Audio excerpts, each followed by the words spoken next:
చంద్రబాబు ఇంకో మాట మాట్లాడాడు.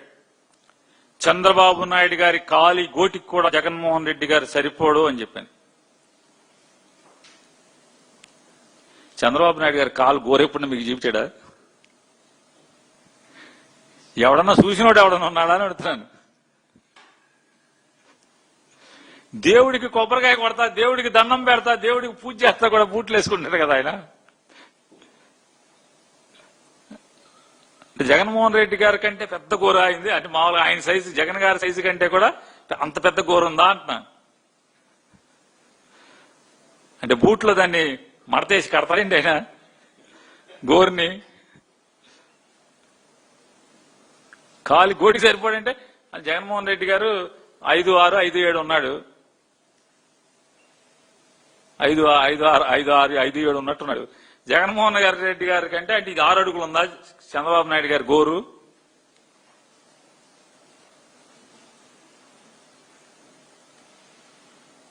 కాబట్టి డార్లింగ్ మంత్రి గారు కాస్త ప్రజల బాగోగులు, ప్రజల యొక్క అవసరాలు, దేవుడు నీకు ఒక అవకాశం ఇచ్చాడు. జగన్ గారు మడిగట్టు కూర్చుని ఆ పార్టీ కొట్టనన్నాడు కాబట్టి నీకు అదృష్టవశాత్తు మంత్రి అయ్యావు. తప్పేం లేదు, మంచి పేరు సంపాదించుకో, స్టేట్స్మెన్ గా ఎదుగు.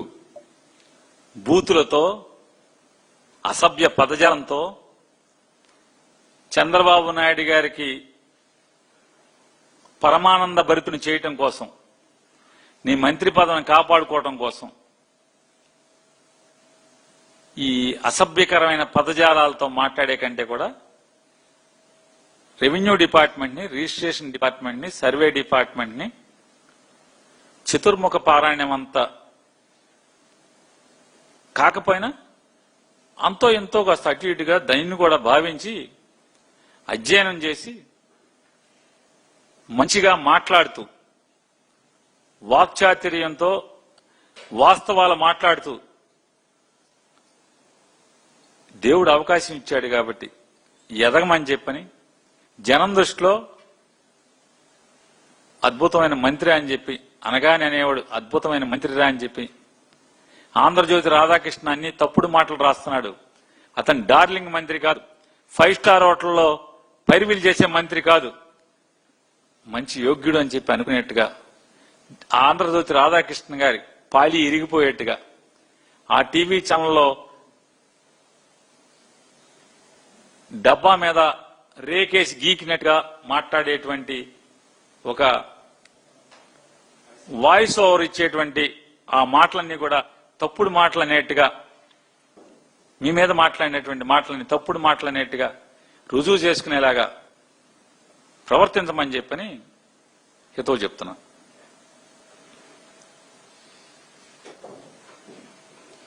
ఏమన్నా నన్ను ఏమైనా చీల్చి అండాడాల్సినవి ఏమైనా ఉన్నాయా? నేను అనగానే సత్యప్రసాద్ లాగా పారిపోను సీతను మొత్తం అంతా.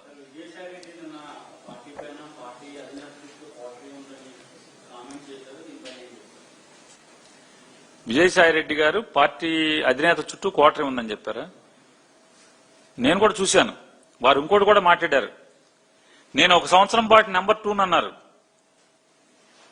మరి ఆయన కూడా కోటరీ కదా, మాజీ కోటరీ కదా. వారే చెప్పారు కదా, వారే డిక్లేర్ చేశారు నేను మాజీ కోటరీ అని.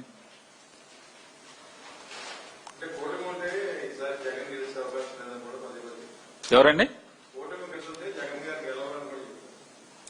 ఇప్పుడు పవన్ కళ్యాణ్ గారు కూడా చాలా చెప్పారు. అలా సహజంగా ఎట్లా ఉంటుందంటే అండి, నేనున్నానండి, నాకు జగన్ అంటే ఇష్టం కాబట్టి ఖచ్చితంగా 2029లో జగన్ ఖచ్చితంగా గెలిచి తీరుతాడు. వీళ్ళు ముగ్గురు కాదు, ఇంకొకళ్ళని కలుపుకున్నా కూడా, అంటే ఇండైరెక్ట్ గా ఆల్రెడీ కలిసే ఉన్నారనుకోండి కాంగ్రెస్ పార్టీ. ఈ ముగ్గురు కాకుండా వెనకాల చీకట్లో కాంగ్రెస్ పార్టీ ఉంటది, ఉంది కదా, మనకు తెలుసు కదా. అందరూ కలిసి వచ్చిన జగన్ ని ముఖ్యమంత్రి ఆపటం వీళ్ళ వల్ల కాదు అనేది నాకు అనిపిస్తుంది. అట్లాగే ద్వేషం ఉన్న వాళ్ళకి జగన్ అవ్వడానికి ద్వేషం ఉన్న వాళ్ళకి అనిపిస్తుంది. నాకు మూసుంది కాబట్టి జగన్ మీద, జగనే గెలుస్తాడని నాకు అనిపిస్తుంది. కానీ వాస్తవం అనేది, ప్రజల నిర్ణయం అనేది 2029లో కదా. తప్పకుండా 2029లో ఎన్నికలు ఎప్పుడైతే అప్పుడు మళ్ళీ మనం మాట్లాడుకుందాం. పదే పదే ఆయన వైసీపీని టార్గెట్ చేసి మాట్లాడుతున్నారు కూడా మీ వైపు నుంచి ఆ స్థాయిలో రియాక్షన్ ఉండట్లేదు బయట మాట్లాడుతున్నారు. అంటే ఆ కాటా ఆ స్థాయిలో మీ కాటాలో కాటా ఎవరైనా మరి ఆ స్థాయి అంటే మీ కాటా ప్రకారం స్థాయి అంటే లేకపోతే మీ స్కేలు అదే కాటా అంటే తూకమేనండి. మీ తూకం లేకపోతే మీ స్కేలు ఆ ప్రకారం అంత చేయలేకపోతున్నామనే